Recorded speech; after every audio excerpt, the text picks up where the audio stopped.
शाहूनगर परिधीतील भोगावती सहकारी साखर कारखान्याचे संस्थापक दादासाहेब पाटील कौलवकर यांच्या पुण्यतिथीनिमित्त कारखान्याने आयोजित केलेल्या मानधनदार स्फूर्ती स्पर्धेत 122 मल्ल सहभागी झाले आहेत.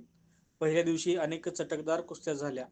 प्रारंभी वजनकाट्याचे पूजन संचालक हिंदुराव चौगुले यांच्या हस्ते करण्यात आले.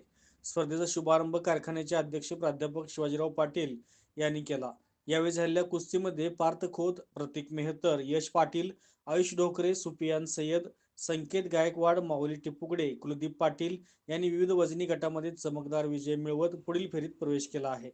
पंच म्हणून बाजीराव कळंत्रे, प्रकाश खोत, बाळासो मेटकर, वैभव तेली, संभाजी मगदूम, बाजीराव पाटील, सिकंदर कांबळे यांनी काम पाहिले, तर निवेदन कृष्णात चौगले यांनी केलं.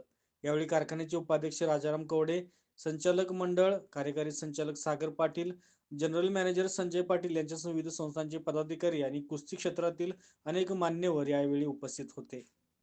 अशाच नवीन अपडेट्स आणि आपल्या भागातील बातम्यांसाठी या चॅनलला लाईक करा, शेअर करा आणि सबस्क्राईब करा.